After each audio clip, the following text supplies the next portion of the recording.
आज हम नया चैप्टर स्टार्ट कर रहे हैं, that is mechanical properties of fluid. Mechanical properties of fluid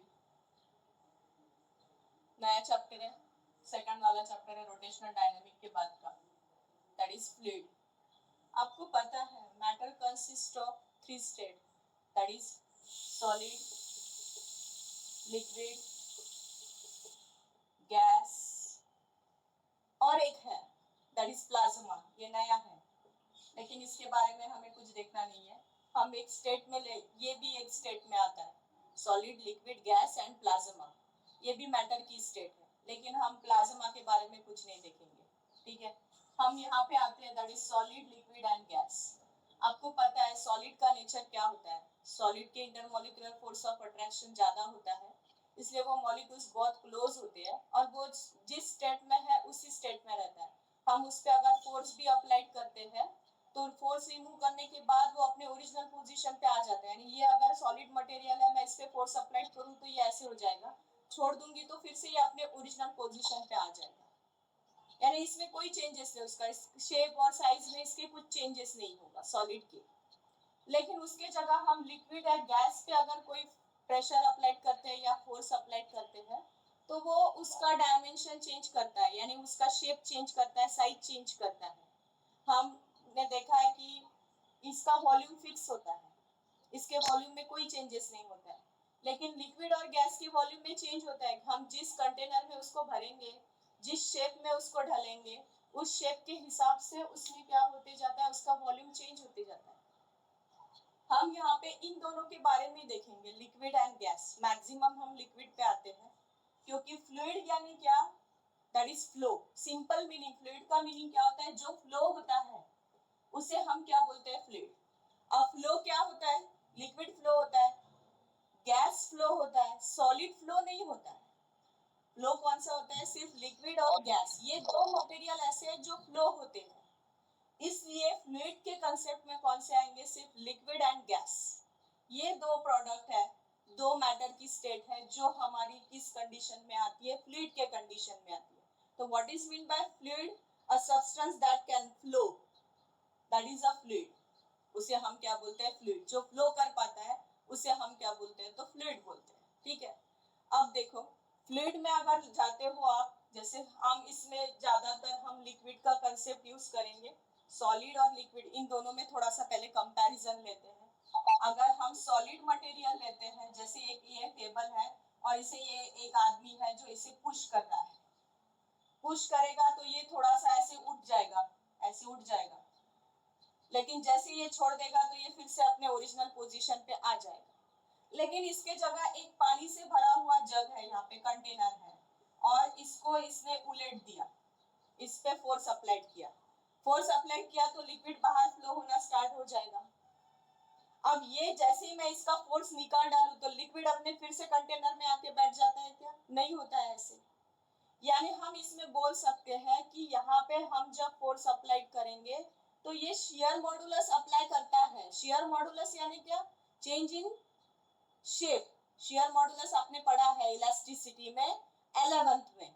shear modulus क्या होता है, जिसमें शेप और साइज शेप चेंज होता है। हमने वो एक रेक्टेंगुलर बॉक्स लिया था जिसपे फोर्स अप्लाई करने के बाद उसका अपर पोर्शन डिस्प्लेस हो जाता था, that is shear modulus. That is shearing stress upon shearing strength, that is called as shear modulus, वो कंसेप्ट। तो यानी हम सॉलिड मटेरियल पे फोर्स अप्लाई करने के बाद उसमें चेंज होता है और वो चेंज फिर से वापस भी ओरिजिनल पोजीशन यानी उसमें रोटेशनल पोजीशन आती है, रिवर्सिबल कंडीशन आ जाती है। लेकिन अगर लिक्विड को अगर लेते हैं हम फोर्स देने के बाद, ये तो फ्लो हो जाता है, लेकिन फिर से अगर हम फोर्स निकाल डाले इस कंटेनर पर का तो ये लिक्विड फिर से इसके कंटेनर में आके नहीं बैठता है।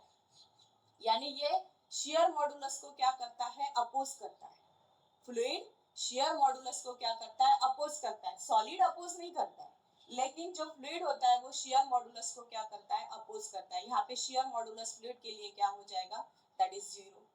शियर मॉडुलस क्या हो जाएगा, जीरो हो जाएगा यहाँ पे, ठीक है। नेक्स्ट कंडीशन आती है कि अगर हम फ्लूइड जो है वो एक जैसा फ्लो होना स्टार्ट हो जाता है, फ्लो होता है। यानी इसके जो पार्टिकल्स है यहाँ पे, ये जो पार्टिकल्स है इसके, ये मोशन में चले जाते हैं, लेकिन इसके जो पार्टिकल है ये मोशन में नहीं जाते। ये इसके पार्टिकल इस जब हम इस पे फोर्स अप्लाई करते हैं तो वो वैसे के वैसे रहते, वो रेजिस्ट करते हैं उसको, यानी उसके मोशन को वो क्या करता है, रेजिस्ट करता है। जो फोर्स अप्लाइड होता है वो उसको रिस्टोर करने की कोशिश करता है सॉलिड के मटेरियल, लेकिन इसके जो पार्टिकल्स है वो रिस्टोर नहीं होते हैं, ये फ्लो होते हैं, यानी ये अपने ओरिजिनल पोजीशन पे आने की कोशिश नहीं करते हैं। यानी इसमें जो रेजिस्टिविटी है वो कम होती है as compare to the solid, इसकी रेजिस्टिविटी जो है वो कम होती है। यानी ये जो अप्लाइड फोर्स को अपोज करने का काम कम करता है, ये ज्यादा करता है, इसकी रेजिस्टिविटी ज्यादा होती है, इसकी रेजिस्टिविटी कैसी होती है, कम होती है। इसलिए इसके पार्टिकल फ्लो तो होते हैं, यानी एक डायरेक्शन में फ्लो होना, एकदम से फ्लो नहीं होता है, धीरे धीरे लिक्विड फ्लो होना स्टार्ट हो जाता है, ये कंडीशन। ये as compare to viscous liquid, viscous liquid के कंपेयर में viscosity is also property of fluid. Viscosity यानी क्या, आपने इसके जगह, ये सपोज वाटर है, अगर आप वाटर के जगह शहद लेते हो, हनी लेते हो, तो जितना फास्ट वाटर फ्लो होता है उतना फास्ट हनी फ्लो नहीं होता है। हनी भले ही लिक्विड है, वाटर भी लिक्विड है, लेकिन वाटर ज्यादा फ्लो करता है, हनी कम फ्लो करता है।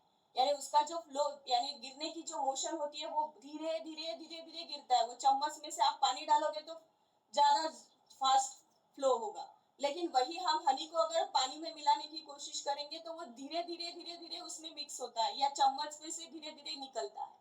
यानी उसके particle as compare to water के पार्टिकल से ज्यादा रेजिस्ट करते हैं, यानी उस फ्लो को वो अपोज करने का काम करता है। फोर्स क्या बोल रहा है कि नीचे जा, पार्टिकल क्या क्या कर रहा है, उसको अपोज कर रहा है, उस फोर्स को अपोज करने की कोशिश कर रहे हैं, रिस्टोर करने की कोशिश करते हैं विस्कोसिटी में। That liquid is, that property is called as viscosity. ये जो हुई, ये फ्लो हुई, यहाँ पे रेजिस्टेंस क्या होता है, कम होता है पार्टिकल का, इसलिए वो कंटिन्यूअसली फ्लो मोशन में रहते हैं। हनी भी फ्लो होता है लेकिन कम फ्लो होता है, धीरे धीरे फ्लो होता है, उसकी जो मोशन होती है वो बहुत धीरे धीरे होती है ऐसे। तो इसमें विस्कोसिटी ज्यादा, इसमें विस्कोसिटी कम होती है, यानी होती है, ये वाटर में तो होती नहीं है। लेकिन आप इसका लेते हो, हनी लेते हो, या फिर शक्कर की चाशनी जो बनती है वो, पाक म्हणतो आपण त्याला, ती जर घेतो म्हटलं तर वॅक्स जो रहेगा, वो जो फ्लो होता है वैक्स, वो भी धीरे धीरे धीरे धीरे मेल्ट होता है, धीरे धीरे वो फ्लो होना स्टार्ट होता है। ये जो सब्सटेंस है, ये सब्सटेंस कैसे हुए, that is a viscous substance which has a property of viscosity. ठीक है, अब आइडियल फ्लूइड कौन से होते हैं, हम फ्लूइड में भी आइडियल फ्लूइड होते हैं। आइडियल फ्लूइड मीन्स फर्स्ट उसमें जो प्रॉपर्टी आती है आइडियल फ्लूइड्स में, वो आती है इनकम्प्रेसिबिलिटी। उसकी पहली प्रॉपर्टी कौन सी है, तो इनकम्प्रेसिबिलिटी। यानी यहाँ पे इसका मीनिंग आपके टेक्स्ट बुक में भी दिया होगा, कंप्रेसिबिलिटी, इसकी प्रॉपर्टीज है रोटेशनल, नॉन विस्कस, हाँ, इनकम्प्रेसिबिलिटी। इनकम्प्रेसिबिलिटी मीन्स जहाँ पे इसकी डेंसिटी कैसी रहेगी, कांस्टेंट रहेगी, डेंसिटी कहीं पे भी चेंज नहीं होगी। यानी हम उस लिक्विड को एक बार फ्लो करना स्टार्ट कर दे, फ्लूइड को अगर फ्लो करना स्टार्ट कर दे तो हर जगह उसकी डेंसिटी कैसी रहेगी, कांस्टेंट रहेगी, कोई चेंज नहीं होगा। सेकंड प्रॉपर्टी आती है दैट इज इरोटेशनल। इरोटेशनल का मीनिंग होता है यहाँ पे that is it's flow is smooth without any disturbance, fluid without any disturbance smoothly flow होना स्टार्ट होता है, तो उस प्रोसेस को हम क्या बोलते हैं, that is a irrotational process. तो फ्लूइड में कौन सी प्रोसेस होनी चाहिए, इरोटेशनल। आइडियल फ्लूइड में इनकम्प्रेसिबिलिटी, ये प्रॉपर्टी होनी चाहिए। थर्ड प्रॉपर्टी दी है आपको that is a non viscous. Non viscous यानी अभी मैंने जो बोला है आपको, इसका ढक्कन कहाँ गया भाई,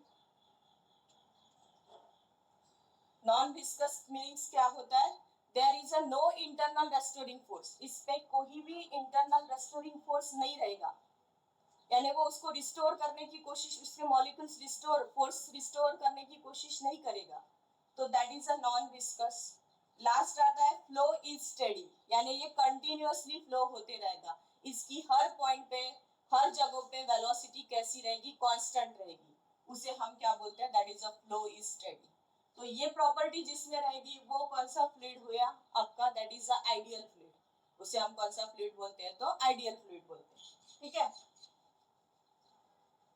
नेक्स्ट आता है फ्लूइड का थोड़ा सा और एक थोड़ा सा, ये सारा थ्योरेटिकल कंसेप्ट है थोड़ा थोड़ा, ये आपको दिया है यहाँ पे, ये जो टेक्स्ट बुक में ये जो फिगर्स दिए हैं, ये shear stress, compress stress, tensile stress, ये जो है नॉर्मल जो भी स्ट्रेस है, ये जो स्ट्रेस है ये आपका सॉलिड ऑक्यूपाई करता है, फ्लूइड ऑक्यूपाई नहीं करता है। यानी यहाँ पे मॉडुलस, शियर मॉडुलस फ्लूइड में कैसे होता है, 0 होता है, और सॉलिड में कैसे अप्लाई होता है shear modulus, shape size change कर लेता है, लेकिन फ्लूइड में वैसा नहीं होता है, वो रिगेन नहीं होता है, यानी उसके ओरिजिनल शेप में वापस नहीं आता है शियर मॉडुलस में, ठीक है।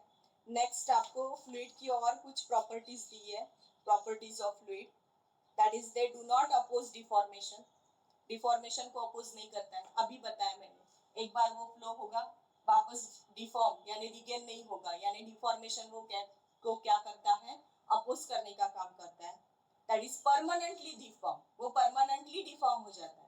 लिक्विड हम जार में से नीचे डालेंगे तो वापस जार में नहीं आएगा, यानी परमानेंटली डिफॉर्मेशन हो जाएगा उसमें, ठीक है।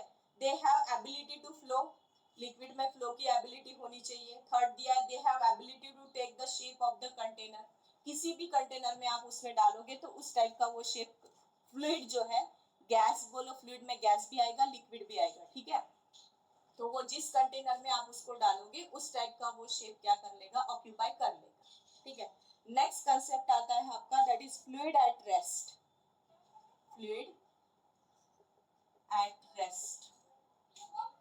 फ्लूइड एट रेस्ट में एक थोड़ा सा सॉलिड से मैं आपको थोड़ा सा उसको एक्सप्लेन करती हूँ, बाद में हम लिक्विड पे जाएंगे, ठीक है। मैंने सपोज ये एक टेबल है मेरे पास, ये टेबल है मेरे पास, ठीक है। मैंने यहाँ पे ये सपोज एक सॉलिड बॉक्स है, बॉक्स ऐसे निकालते हैं, मुझे ड्रॉ भी नहीं करते आ रहा वो छोटा सा, ये ऐसे, ये बॉक्स है, इस पे रखा हुआ, चलो निकाल के देखते हैं, ऐसा बॉक्स है ये, ठीक है। ये बॉक्स का ये जो नीचे का सरफेस है ये इसका एरिया है, ठीक है। अब मुझे बताओ, बॉक्स यानी हम उसको ऐसा समझते हैं कि ब्रिक है, ये ब्रिक्स यानी वीट ती जर मी या टेबलवर ठेवली तर याचा फोर्स कुठे लागेल, याचा वेट कुठे ऍक्ट होईल, इस टेबल पे मैंने ये ईट लाके रख दी तो इसका वेट कहाँ पे जाएगा, डाउनवर्ड डायरेक्शन में, यानी इसका ये यहाँ पे इस डाउनवर्ड डायरेक्शन में ये वेट एग्जर्ट होगा, वो वेट कितना होता है, वो फोर्स कितना होता है, तो mg, वो फोर्स क्या हो रहा है, mg हो रहा है, ठीक है। और कितने एरिया पे लग रहा है, इतने, ये डाउनवर्ड वाला जितना एरिया है उस टेबल के ऊपर भी जितना एरिया है, जितना ऑक्यूपाई किया है उस एरिया पे ये क्या अप्लाइड हो रहा है, फोर्स अप्लाइड हो रहा है, यानी फोर्स पर यूनिट एरिया के हिसाब से, और फोर्स पर यूनिट एरिया यानी क्या होता है, क्या होता है फोर्स पर यूनिट एरिया, किसका फॉर्मूला है ये, प्रेशर, यानी ये यहाँ पे क्या अप्लाई कर रहा है, इस टेबल पे क्या अप्लाई कर रही है, प्रेशर अप्लाई कर रही है। अब इसके जगह मैंने लिक्विड भी रखा रेस्ट कंडीशन वाला, यानी मैंने यहाँ पे ये ब्रिक्स उठा के एक मैंने सपोज या फिर एक कंटेनर ले लिया, वाटर का कंटेनर ले लिया, ये ऐसे वाटर का कंटेनर ले लिया मैंने, ठीक है। और इसमें भी ये पानी से भरा हुआ है, इसमें भी पानी है और इसमें भी पानी है, ये कंटेनर डाला जिसका नीचे का जो सरफेस एरिया है वो A है, ठीक है। ये भी, ये कंटेनर इस वाटर के सरफेस पे क्या अप्लाई करेगा, फोर्स, और वो फोर्स भी कौन से डायरेक्शन में रहेगा, डाउनवर्ड डायरेक्शन में, वो फोर्स कितना रहेगा, दैट इज mg, फोर्स कितना रहेगा, that is mg upon area, that force per unit area, force per unit area that is called as pressure, इसका यूनिट आपको पता है न्यूटन पर मीटर स्क्वायर, ऐसा भी लिख सकते हो, या हम उसको पास्कल भी बोलते हैं, प्रेशर का यूनिट क्या है, न्यूटन पर मीटर स्क्वायर, और उसी का यूनिट क्या आता है, तो पास्कल भी आता है, ठीक है। अब वो जैसे मैंने वो सॉलिड के लिए लिया था तो F upon a that is mg upon a ऐसा हो सकता है, लेकिन आप इसमें देखोगे तो ये लिक्विड है, लिक्विड का वॉल्यूम आता है नॉट मास। लिक्विड का क्या आता है? वॉल्यूम आता है। अब लिक्विड का वॉल्यूम, हम सॉलिड मटेरियल था तो उसके लिए हमने मास ले लिया, लेकिन ये तो लिक्विड मटेरियल है, लिक्विड मटेरियल का हम क्या लेते हैं? वॉल्यूम लेते हैं। और हमारा एक जनरल फॉर्मूला है that is density is equals to mass upon volume. Density का फॉर्मूला क्या है? Mass upon volume. अगर मैं इसको अगर वॉल्यूम के सॉरी हाँ यही तो है ना, density is equals to mass upon volume, और मैं इसको सॉल्व करूं तो मास का फॉर्मूला क्या बन जाता है? Density multiplied by volume. और सपोज मैंने बोला वॉल्यूम यानी क्या होता है? Area multiplied by length. General formula, volume का जनरल फॉर्मूला क्या होता है? Area multiplied by length. Area कौन सा? तो ये सरफेस एरिया। इसकी लेंथ यानी इस कंटेनर की क्या हो गई? हाइट हो गई। इसकी लेंथ यानी इस कंटेनर की क्या हो गई? हाइट, क्योंकि ये पूरे हाइट तक के जितना इसमें लिक्विड भरा है वो पूरा वॉल्यूम इस पे क्या अप्लाई कर रहा है? प्रेशर अप्लाई कर रहा है। वो पूरा का पूरा वॉल्यूम, उस कंटेनर में जितना लिक्विड है वो पूरा लिक्विड उस पे क्या अप्लाई कर रहा है? तो प्रेशर अप्लाई कर रहा है, वॉल्यूम अप्लाई कर रहा है। ठीक है, तो वो प्रेशर पूरा वॉल्यूम उस कंटेनर के लिक्विड पे क्या अप्लाई कर रहा है? प्रेशर अप्लाई कर रहा है। वो हॉरिजॉन्टली भी हो सकता है, वो वर्टिकली भी हो सकता है। ठीक है, तो mass is equal to formula क्या जाएगा? Density multiplied by volume. और वॉल्यूम को हम फॉर्मूला लिख सकते हैं A into H, area multiplied by length. Area is measured in metre square and length is measured in metre. Metre square into metre is metre cube. Metre cube किसका unit होता है? Volume का unit होता है। ठीक है, तो हम इसको क्या लिख सकते हैं? That is rho into a into h. मैं इसमें डाल देती हूँ, तो मास कितना हुआ? That is rho a h g upon a. A get cancel, तो प्रेशर का फॉर्मूला क्या बना? Pressure is equal to formula क्या बना? That is rho h into g. और इस प्रेशर को नाम देते हैं हम गेज प्रेशर। कौन सा प्रेशर होता है ये? इस प्रेशर का नाम क्या है? That is gauge pressure. What is gauge pressure? कितना होता है? तो density multiplied by height multiplied by gravity. अब मुझे ये बताओ, क्या प्रेशर एरिया पे डिपेंड करता है? इस कंटेनर के एरिया पे प्रेशर डिपेंड करता है? देखो फॉर्मूला, प्रेशर किस पे डिपेंड करता है? उस लिक्विड के डेंसिटी पे डिपेंड करता है। वो कितने अमाउंट ऑफ है, कितने हाइट तक के है, उसके हाइट पे डिपेंड करता है। और किस पे डिपेंड करता है? एक्सीलरेशन ड्यू टू ग्रेविटी पे। एरिया पे डिपेंड नहीं करता है प्रेशर। गेज प्रेशर जो है वो एरिया पे डिपेंड नहीं करता है। हाँ, यहाँ पे बोल सकते हो normal pressure is equals to force per unit area, ये बोल सकते हो। लेकिन ये जो आपका गेज प्रेशर है जो लिक्विड कॉलम में हमने अप्लाई किया है, एक लिक्विड लेके लिक्विड कॉलम में ही डाला है, तो ये जो प्रेशर होता है इस प्रेशर को हम कौन सा प्रेशर बोलते हैं? Gauge pressure. और ये गेज प्रेशर आपका एरिया पे डिपेंड नहीं करता है। वो किस पे डिपेंड करता है? तो लिक्विड के डेंसिटी पे, लिक्विड के हाइट पे, कितने अमाउंट ऑफ लिक्विड है तो उसके हाइट पे, और किस पे डिपेंड करता है? तो एक्सीलरेशन ड्यू टू ग्रेविटी पे। ठीक है, आपके इसमें सम कन्वर्शन दिए हैं। हाँ, इसको पास्कल भी बोलते हैं और इसका यूनिट बार एंड टॉर भी दिया हुआ है। टॉर का कन्वर्शन नहीं दिया है, लेकिन बार का कन्वर्शन दिया है।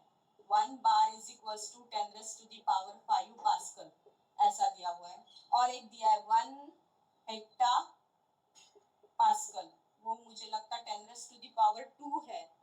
हाँ, 10 raise to the power 2 pascal. 1 hecto pascal कितने का होता है? तो 10 raise to the power 2 pascal का।